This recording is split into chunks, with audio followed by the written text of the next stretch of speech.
Assalamualaikum warahmatullahi wabarakatuh. Sekarang kita belajar cara Anies Baswedan menanggapi kasus Tom Lembong sahabatnya. Hari ini kan Anies Baswedan datang menghadiri sidang perdana Tom Lembong di Pengadilan Jakarta. Dan ini antusias warga, wartawan, jurnalis membludak yang hadir pada sidang tersebut karena Anies Baswedan datang. Itu yang saya cermati. Namun coba kita belajar bagaimana cara Anies Baswedan menanggapi kasus Tom Lembong ini sendiri. Mungkin dalam hal ini dia meyakini Tom Lembong tak bersalah. Seperti saya juga mengatakan Tom Lembong tak bersalah. Tapi caranya ini luar biasa kawan-kawan. Karena kebelakangan kan kejaksaan mengatakan tak ada kerugian negara yang disebabkan oleh Tom Lembong. Sementara pasal yang dituduhkan kepada Tom Lembong itu adalah mempergunakan jabatannya, melawan hukum, memperkaya orang lain atau diri sendiri yang mengakibatkan kerugian negara. Harus terpenuhi ketiga-tiga unsur tersebut. Melawan hukum, memperkaya orang lain dan diri sendiri, kemudian yang akibatnya merugikan keuangan negara. Dan kejaksaan terakhir kan merilis tak ada kerugian negara di kasus Tom Lembong itu. Kerugian negara itu disebabkan pada waktu bukan dia Menteri Perdagangannya. Jadi di sini saya meyakini Tom Lembong tak bersalah. Namun mungkin ada alasan Tom Lembong memberikan kuota impor gula kepada perusahaan-perusahaan tersebut yang diklaim oleh kejaksaan untung dari perusahaan-perusahaan tersebut adalah kerugian negara. Ini memang agak bolak-balik kita. Dan memang hukumannya sampai sekarang kawan-kawan untuk aparat hukum yang menuduh, yang menduga, yang mendakwa orang yang tak bersalah sampai sekarang belum ada hukumannya. Seharusnya misalnya orang tak bersalah disangka salah, kemudian masukkan tahanan. Ya macam-macam lah di situ, diperiksa, disiksa segala macam. Tapi selama ini yang terjadi, orang itu kalau bebas di pengadilan artinya tidak bersalah dia. Hukumannya, sanksinya nggak ada kepada aparat yang menangkap atau mentersangkakan dia ini. Ini emang agak lucu pengadilan kita di Indonesia ini. Apa pengadilan di seluruh dunia kayak gini? Rasa-rasanya ini tidak sesuai dengan keadilan yang setara. Apakah Tom Lembong bersalah atau tidak? Tentu saja kita sebagai orang yang di luar ataupun Anies Baswedan sebagai sahabatnya cuma yakin saja. Tapi cara Anies ini saya berbalik, mengawang. Caranya kawan-kawan, caranya Anies Baswedan ini tidak mengatakan Tom Lembong ini salah dan tak mengatakan Tom Lembong ini tidak bersalah. Saya lari ke zaman Nabi Muhammad dulu. Di zaman Nabi Muhammad itu dulu, pada waktu sudah dibentuknya pemerintahan, kemudian ada lagi untuk memerangi orang-orang kafir pada waktu itu, secara ringkasnya, sudah disiapkan peraturan oleh Nabi Muhammad. Apa peraturannya? Peraturannya adalah dilarang membunuh orang yang sudah masuk Islam, walaupun rekam jejaknya itu munafik. Atau mungkin kita menyangka dia itu pura-pura masuk Islam. Itu dilarang oleh Nabi Muhammad.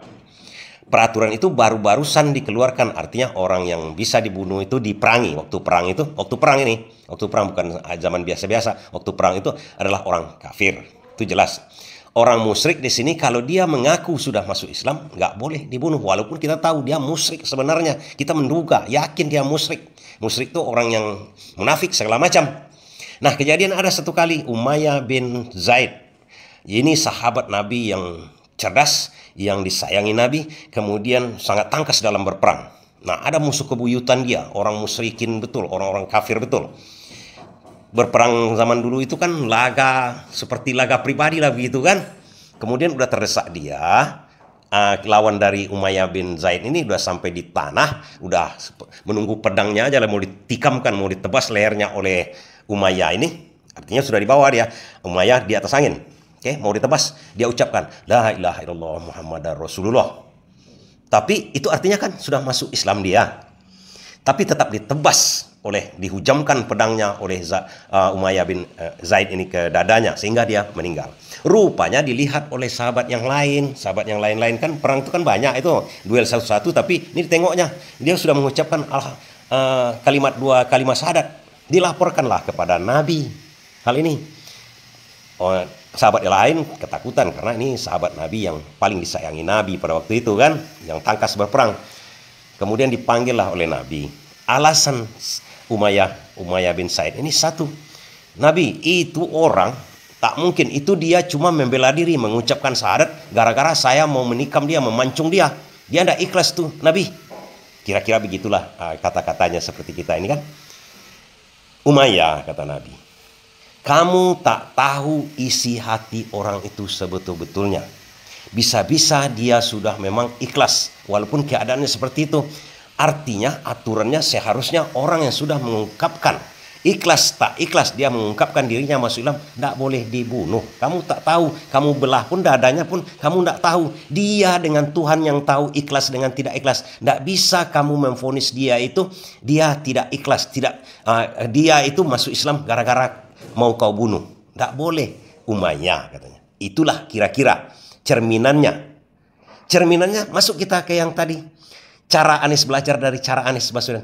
Anies Baswedan datang situ sebagai supporting, sebagai teman katanya. Sebagai teman saja. Dia tidak membenarkan sikap Tom Lembong dan juga tidak menyalahkan. Saat itu, saat Tom Lembong melakukan misalnya perbuatan itu, apa niat Tom Lembong? Apa kejadian sebenarnya? Cuma Tom Lembong dengan Tuhan yang tahu kalau niatnya. Kalau kejadiannya sudah dipaparkan oleh kejaksaan di muka sidang. Kemarin tadi itu, sidang tadi itu.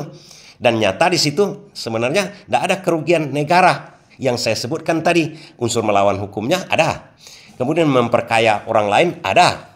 Memperkaya orang lain itu bukan dengan cara melawan hukum. Karena itu adalah perdagangan biasa. Laba dari perusahaan-perusahaan yang memproduksi gula itu menjadi gula putih itu.